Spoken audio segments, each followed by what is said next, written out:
And what I did was got a piece of some sheet metal here. This is 1/16. It goes along here. And what I did was I bent some 1/4-inch rods, some round stock, and you can see this way. I bent them to the shape of the car. All right. And I had get this piece here. I had this long piece. This wasn't the actual piece. Actually, wait a minute. The actual piece is right here. So what I did is I bent a curve in it, and I tack welded it to the outside, to that piece there, and down to this piece here.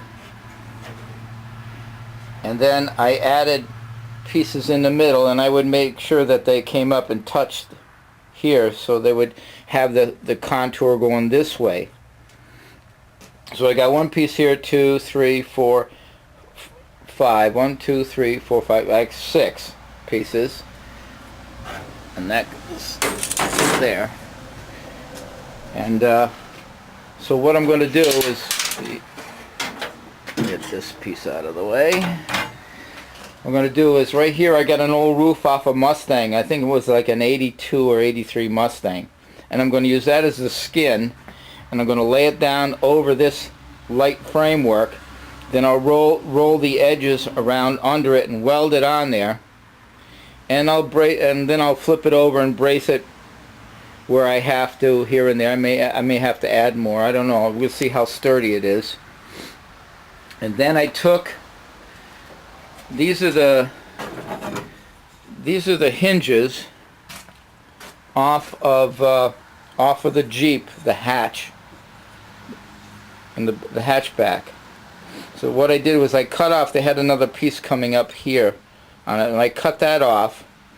And I'm going to flip them over so they're upside down. And these are going to be the hinges for the trunk. We'll have, I'll put one there, and of course one on the other side. Now I also got, what did I do with it? Oh, it's over here. Also got here, this is the Jeep latch. You see there's the latch. That's where the license plate went. And there's the lock. Unlock it. I'm going to take that assembly all out, and I'm going to mount that. I'm going to try to mount that at least right here, so we can, I can close and lock the trunk up. But that's what it's looking like so far. Just putting stuff together. I'll probably put some pieces going across this way too. Maybe that one piece that I had on the top, I'll put it underneath. You give it some more strength that way. But that's what we're doing today. We're working on the trunk deck, and that's what I got so far. So far, I trimmed the Mustang roof to about a 1/2 inch or so wider than the frame. I left it a little long at the top there. And what I did, like I did with the firewall, I scored it, because what I want to do is I want to bend this over that and then weld it. So I scored it with the wheelie cutter, and I'll do it all the way around. You don't obviously you don't go all the way through, because I'd be cutting it off, but you go about 1/3 of the way, and that way there, once it's scored, you can tap on it with a hammer, and it'll bend real easy because it's thinner right where you scored it. And then I'll just roll it right around. So before I roll it, I tack welded it. I'm tack welding the bottom piece here, and then I'll just bang it over, because it's been scored. I've got the vice grips, holding it, and then I would tack weld here, here, here, here, here. Then I'd move the the vice grips down to another section and just go, you know, on either side of the vice grip. But that's what I got so far right now. And I'll finish this edge up, and I'll work around, and then I'll just keep going, see if I can get this done today, or as much as I can at least. Well, there it is. It's not on hinges yet, and it doesn't have any stops or anything, but it's just kind of resting there. And this is what I got. So let me flip it over and I'll show you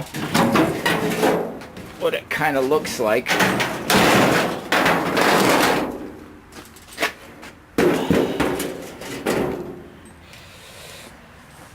And that's it.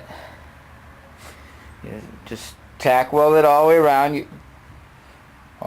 Just all the way around. That holds it in place. So when you score it, then you tack it, and or you can, I guess you could do it either way. You can tack it first, then score it, or score it, then tack it. Doesn't matter. Probably better to tack first, then score. You have less chance of it moving. But I held it in place with all the vice grips, and I scored it, tacked it so it wouldn't move, and then tapped it with a hammer all the way around the edges and rolled. Just you can see, just rolls the edge right around, all the way around, and that's basically it. And there's a roof made out of a trunk made out of a Mustang roof. Cool. All right, the hinges are at least in the place where they're going to be. They're not bolted down the way they're will end up. I just put some 1/4-inch bolts in there. I have to put some support underneath this deck on the inside, because all that is just sheet metal, and it'll flex. So I'm going to put some supports on the inside of the car under there with some heavier metal, so there won't be no flexing. But here's the trunk, and it opens up, as you can see. Blah blah blah. I also started putting in the weather stripping from the Jeep. And all that is, let me go. All I had to do was, because this weather stripping works at a right angle, and what I mean by that is, if you weld a piece of metal this way, the weather stripping pushes this way, so it works off a right angle. So all I did was took some 1/2-inch, 1/8, and welded it to here, and then this will just push on, and it will just glue it, and I'll seam seal here, so any water that comes into here won't run underneath this. And this will be glued, so it won't get past the seal. So any water that comes along here will come down here. And what I did down in this corner, it's not finished yet, but you can see there's a hole right there. And what I did was, I welded a piece of galvanized EMT or conduit, and it goes to the outside, so the water will run down here, and any water that comes in here I'm going to have it dammed, so it won't go anywhere. It'll have to run down this way or to the other side. You see there's another one down there, and it'll exit the car, so any water that comes down around the trunk will exit out underneath the car on either side. Now there's another thing I wanted to show you here. Because this came from a lot of the parts came off of Lincoln, you know, the motor and everything, I want to put on, to have something something different in the back. I just don't want a regular deck lid here. So I thought I'd make a nice little Continental kit, and I'm going to make that with a boat trailer fender. Now what I'll do is I'll need another one, because I'll need more of an arc. I got to get a little bit more of an arc. But I'll have it probably like this. You know, I'm kind of close, so you can get the idea. From the side, you know, it'll be like that, and from the back you'll see this Continental thing kit. And what I want to do in there, I'm going to sink the license plate and put the light for the license plate in there. I thought that'd be kind of cool and different. It won't, of course, it won't be on an angle like that. it'll be straight up, but that's just sitting there like that. Now I gotta trim it here and there and fudge it and make adjustments so it fits just right with the body and all that. And like I said, I gotta brace it up on the inside in there. I still gotta put the latch here and the lock and all the key and the button and all that crap. But so far so good.